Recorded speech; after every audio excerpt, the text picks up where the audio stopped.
Hello, welcome to City Council Spotlight. Today we have Mark Niedergang, Ward 5 Alderman, and close neighbor for me. I'm Sarah Fishman. I think we're probably less than 100 yards from each other, right? As the crow flies, definitely. Yeah. Yes. So we had discussed ahead of time that we were going to talk about traffic issues, partly because of that accident that occurred on election day. But I want to start just a little bit talking about COVID and how that's going. So how are you feeling? How is your family coping with the restrictions with COVID in general? Oh, thanks for asking, Sarah. We're all fine. We're I think some of the more fortunate people in terms of this. My wife is retired. City council work is all at home, and I don't have another job besides city council. My daughter is doing fine. So yeah, everybody in my family is fine. I know so many people have had their livelihoods taken away from them by this, and so many people have been sick and had people die that they know. But we're in pretty good shape, relatively speaking. Thanks for asking. That's good.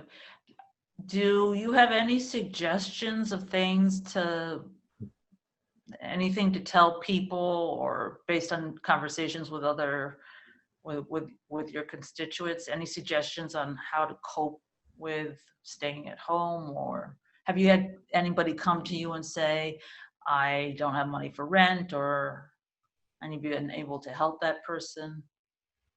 No, I haven't. To be honest, people haven't come to me for that. If they did, I would send them to, city departments like the Office of Housing Stability or Health and Human Services. That's where the operational staff are who can help people through this situation. Right. I was just wondering if someone had come up to you. Okay, so let's talk about traffic. So I know we don't want to dwell on a single tragic event, but I do think I want to quickly, or ask you, I think, to quickly say what happened in that accident. In this particular accident, what happened is that a mom was crossing a fairly small street off of College Avenue, Kidder Avenue. This was not a major street that she was crossing. It was a small neighborhood street at the intersection of College Avenue. And a driver took a hard left turn and mowed her down. She was in the crosswalk. And, it's a tragedy. This is the fourth pedestrian that's been killed by a motor vehicle in the last 2 years. So we have a major problem here. This is one of the most serious public safety and public health emergencies that we have. And the city has not been dealing with it as if it is a problem at that level. This is a major, major problem. Nobody is safe walking our streets. Most of the accidents happen in crosswalks. And we need to step up our game, the city, the council, and the mayor, primarily the mayor. I believe that you said before that if there were this many deaths from opioid use or addiction, that there would be a lot of, concern and action perhaps, but that's not the case with this. I think you said something like that once anyway. Yes? I think the opioid crisis is actually as bad or worse than this. There's a lot more than 4 people a year in Somerville, or over 2 years, dying from opioids. So that's a very serious problem in its own right. I think it's harder for the city to address that, and the city doesn't have the same responsibility. The city is responsible for our streets, and the city's tasked with maintaining the streets and keeping them safe. The city can't control what kinds of, drugs people take or abuse. Yeah, well, I just thought that you had said something about the one being comparable to the other in some respect, but if you did not, then you did not. What I probably said is that if 4 people got murdered in 2 years, the citizenry would be up in arms about it. So the public safety problem that we have in Somerville is not that people are getting murdered. It's that people are getting run over by cars. Right. But we're not deploying our budget in that way. We spend probably 35 more times on the police department than we do on traffic calming. Okay. But more So people are dying from traffic accidents. So let's take a step back. First of all, you are chair of the Traffic and Parking Committee for the council. So I think that's relevant. How long have you been chair of that committee? 3 years. Okay. So this is something you've been on top of or aware of for a while. This isn't something that you're responding to just because of this one accident or one of the recent previous ones. So what do you think the city has done positive? What good things have been done that have mitigated the likelihood of an accident? That's, That's a good question, Sarah. Most people just start to the negatives and the criticisms. So on the positive side, the city has done a lot with bicycling infrastructure. Everybody who lives in the city sees the bicycle lanes that are put in. The city has done a lot in terms of reconstructing some streets, putting up flex posts to make streets safer, different kinds of signage, the shared streets program, whereby neighborhood streets there are placards put up, sawhorses that say that they're not for through traffic. Do you think, pardon the interruption, but do you think people will abide by that? Not as much as they should, but some people do. And, something is better than nothing. Mm-hmm. The mayor has done a number of reorganizations over the last 10 years to the departments and the personnel who do the mobility work, which is the work of traffic calming and making the streets safer. And that has improved the city's ability to do this work. So and I he has put more money into it and hired more staff over the last 5 years. I saw that there's now this Office of Mobility. So how old is that? Is that like only a year or two old? I think it's now 2 years old. Okay. And it had, I couldn't tell what the budget was. Partly because there's one transportation planner, I don't know if you noticed this, who has a base salary of like $77,000 that is paid by something called Transportation Network Company, something or others, surcharges, I think. So anyway, so that was one of my first questions was, did that create more efficacy? Was that helpful to have that breakout of those functions?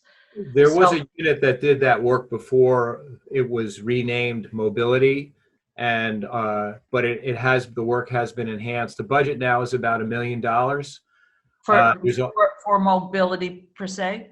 For that division, and then there's Yes. also a lot of money in the engineering department that goes into working on the streets. So the engineering department does a lot of the engineering and some of the other work related to work on the streets. So it's not just that $1 million, it's probably $1.5 million or so, maybe even 2 million are going into the streets. So I read this Vision Zero report. Did that come out in 2017, I think? And it had all these strategic planning ideas and goals for improving traffic flow and such. And one of the things said there was that the city repairs, I'm looking at my notes, annually rehabilitates at least 2 miles of sidewalk. So does that still happen? Is the city always doing some sidewalks? Yeah, but Sarah, I want to cut to the chase on this. The city's doing a lot, but we're not doing enough. Okay. Frankly, it comes down to the mayor. The city council cannot propose budget expenditures. All we can do is cut and beg the mayor to propose budget expenditures. The bottom line is we need to be spending twice as much money as we are if we're going to make our streets safe. And even that isn't enough, at least twice as much money as we are. And I've been calling, for 3 years for the mayor to, increase the investment in this work of traffic calming. And so have my constituents and people all over the city begging for speed bumps, begging for something to be done to slow down vehicles on their neighborhood streets, crying out about how they don't feel safe and they don't feel safe for their kids. And people keep getting killed. And it's just time we got to pony up. We got to put up the money and we got to find it from somewhere. And I'd be happy to tell you where I think we can take it from. Yes. But whatever we need to do, we need to put up the money and start fixing the streets faster than we are. Both this area on College Avenue in Kidder and Powderhouse Boulevard, where Allison Donovan got run over and killed in February 2019. In both of those streets, work was being planned for a year before they got killed. And if we had more staff and more money, that work could have moved faster. And maybe in both of those cases, those deaths could have been avoided. We just have to fix a lot more streets a lot faster to keep people from getting killed on our streets. So are you talking about people who do the construction work? You're not talking about planners. You're not talking about personnel doing the planning, right? You're talking about people actually installing the traffic calming devices or doing something more? Is that where the money would go? I'm talking both staff, planners, engineers, Okay. designers, and operational personnel. The people who actually do the work. Usually the city contracts with outside companies for most of these bigger projects. But they're expensive. For example, a traffic calming table like the ones that we have at various intersections around the city, that costs $130,000, $140,000 for each one. Now, there's lots of other things that can be done more cheaply. For example, speed bumps, which for reasons that I still don't understand after 7 years of being a city councilor, this administration is not willing to put speed bumps in. The only 2 speed bumps that have been put in the whole city since I became a city councilor are the 2 on Powderhouse Boulevard after Allison Donovan got killed. Speed bumps are cheap. They can be put in quickly and they slow cars down. Have you But asked? the administration is not willing to do it. Have you asked why? I have, and I get answers that frankly are completely unconvincing. Like, once a car goes over a speed bump in 100 yards, they speed up again. Well, if you have a dangerous intersection, you don't need to put it more than 100 yards in front of that. You put it where it will slow the car down. If they speed up after 100 yards, you want to protect that area. There's the argument that it slows down public safety, especially fire department response, and supposedly seconds can determine whether, somebody who's having a heart attack lives or dies. Well, what's the trade-off here? People are getting killed. Pedestrians are getting killed. Do we know that people are dying because the fire department gets somewhere in 10 or 15 seconds less than they would have? I don't know, but I'm not convinced. Yeah, And I think it's also, very hard to know some of these things. I mean, I was looking for national data and it's really, really hard to know, hard and fast, where you're more at risk. I know you sometimes talk about being in the crosswalk and how that isn't as safe as you would expect it to be, but it depends on where everybody is. If everybody uses the crosswalk, then 100% of the fatalities would occur in the crosswalk. But we don't know where all the problem, where every single thing could go wrong. So, but anyway, what specifically would you like to see done more of? Do you want to, in addition to the speed bumps, do you want to see more raised tables? Do you want to see even a lower speed limit? In 2016, it became, throughout the city, the speed limit became 25 miles an hour, right?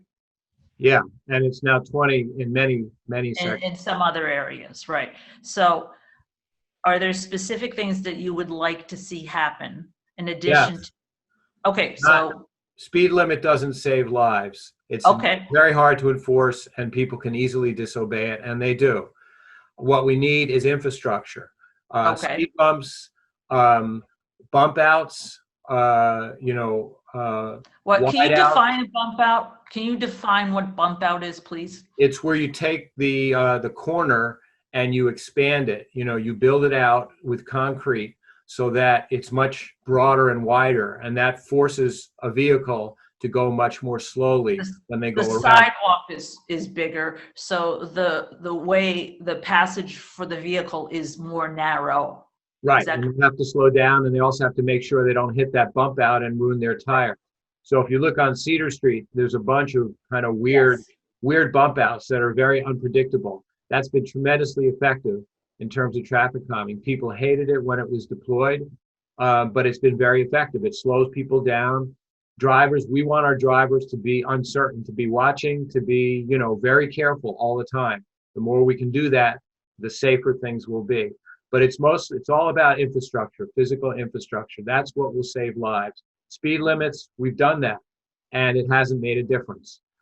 Yeah, it's much better to have low speed limits than high speed limits, but you can't stop somebody from speeding. But a concrete curb or a speed bump that's going to rattle their brains if they go over it too fast, that'll slow them down. Okay, so anything else in infrastructure? You've said raised tables, speed bumps, but, what we've just discussed. Are there any other Um, infrastructure items per se that you The want? flex posts, I think some of the flex posts that have put out have been effective and useful. They need to be maintained. If they get knocked off, they need to be replaced immediately if they're there for safety reasons. So either we need to put up more robust flex posts, or there needs to be, a flex post Why are there patrol. so many on one end of Morrison, the near Cedar? Is that because it's close to the bike path? Yeah, that area, Morrison Avenue between Cedar Street and Willow Avenue, crosses Highland Road, which leads directly to Lexington Park and the bike path. There's a lot of pedestrian traffic there. That's a very, very dangerous area. There's actually been a lot of accidents at Boston Avenue and Morrison I Avenue. am always so scared driving over that intersection, driving over the bike path, because I'm always so worried that something will come by. There are just so many possibilities. A dog, a pedestrian, a bicycle, you know. Yeah, so when they built that, so, the city did not do a very good job of traffic calming for a long time, really until the last 5 or 10 years. When they built that traffic calming table on Cedar Street, you may have noticed, but it's not very high and it hardly registers No, when you go I over. thought it was going to be bigger. It was a waste of money. It should have been. There used to be Yeah. railroad tracks there. That was much more effective. That traffic calming table, it has some visibility value, but it's not nearly as effective as it could be if it would have been, 6 to 12 inches higher. Yeah. So that was just a missed opportunity. It was just poorly executed. Um, you Why know, do you think that happened? at the time, the city staff that we had that was overseeing these projects, I think this was 10, 15 years ago, just was not very aware or very capable in terms of traffic calming. For a long time, the city had virtually no staff, no professionals. We had a traffic engineer, and that was about it. We didn't have anybody on staff who was really well-trained and professional in traffic calming and slowing down traffic. We now have excellent staff. We just don't have enough of them for the scores of different locations where somebody could get killed. I mean, Kidder College is not one of the more dangerous locations in the city. There's probably 40 or 50 other locations that are more dangerous where somebody. I was going to ask you this. What are the ones that worry you most? And if you could start with, I'm going to cut to the chase. The intersection at Lowell and Albion, you've talked to me about. Is that one of the ones you're most concerned about? Well, yes, in my ward, in Ward 5, Your ward. which doesn't actually have the most serious traffic calming Right. problem in the city, that was the number one area that I was concerned about. The administration did finally, after years and years of crying out from the neighbors want a stop sign there, and I still think that would be the most effective intervention.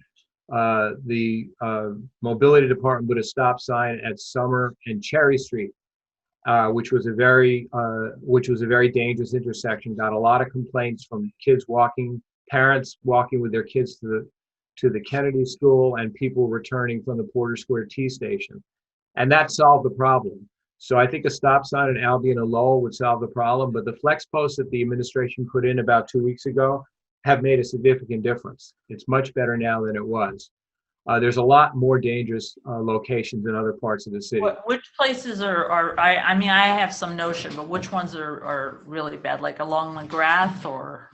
Yeah, McGrath is really bad. You know, the worst area is where 2 people got killed in the summer of 2019, down by where McGrath Highway meets Mystic Avenue and the I-93 on-ramp down there, kind of between East Somerville and Assembly Square. That's a terribly dangerous area. That's mostly state roads there.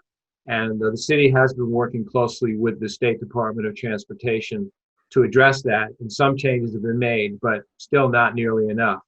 Other really bad areas, Elwef Brook Parkway is terrible, really dangerous. And, you know, people come into Somerville off of that, into West Somerville, driving really fast, you know, coming from the suburbs. So there's a lot of dangerous areas in West Somerville.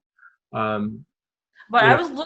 I was looking at a map. There were all these maps of the city, and it looked like, I'm not going to be able to define it well, but the east half was on this map said to be more, it needed more work. It was having more traffic problems. I don't know how it was defined, but actually from Central Street eastward, there were more potential problems, I guess. Do you know why that might be the case? Racism and classism. I mean, it goes with the socioeconomics. The poorer areas of cities tend to have worse traffic infrastructure and less safety, and the wealthier areas have better infrastructure. Is it population? Is it population density too? I mean, if you're, I guess that's about the same. Is it the same throughout the city, or is the West slightly less dense? At least in some places it is.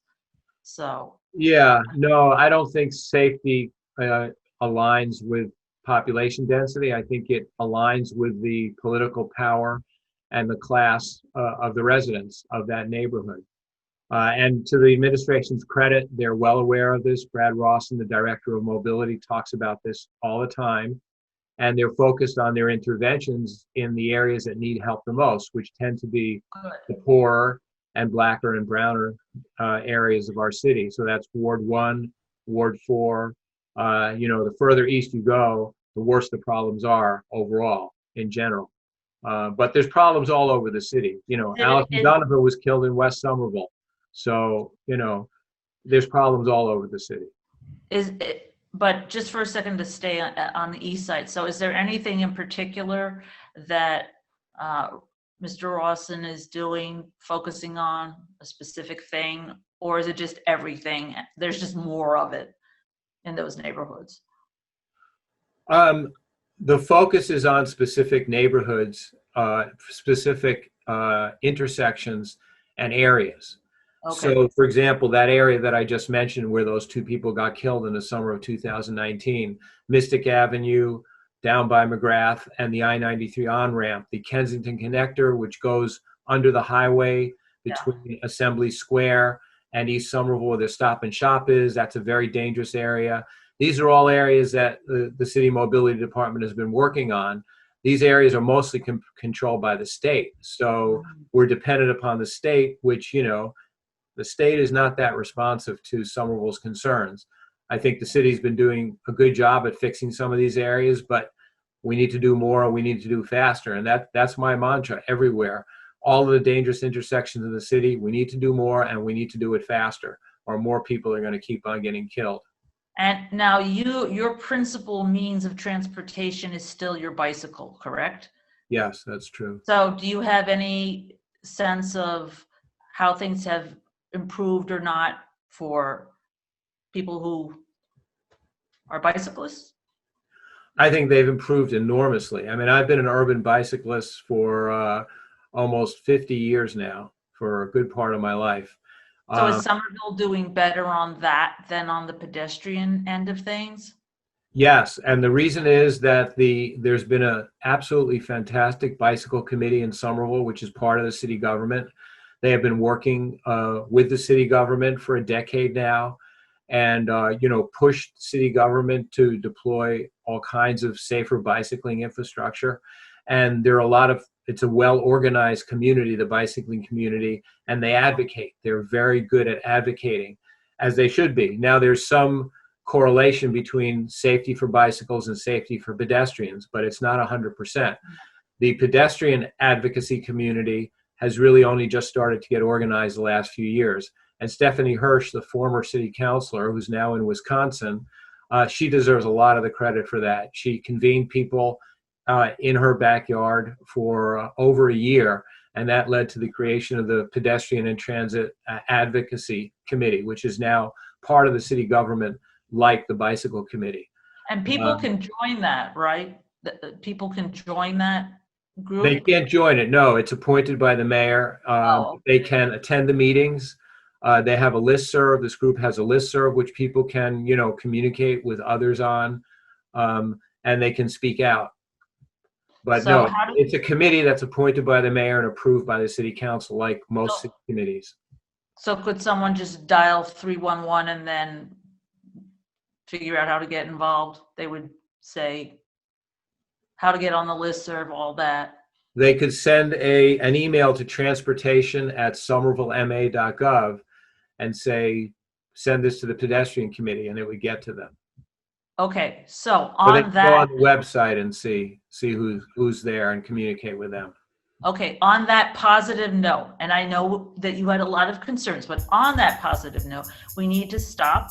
This has been City Council Spotlight with Mark Niedergang. Have a good day.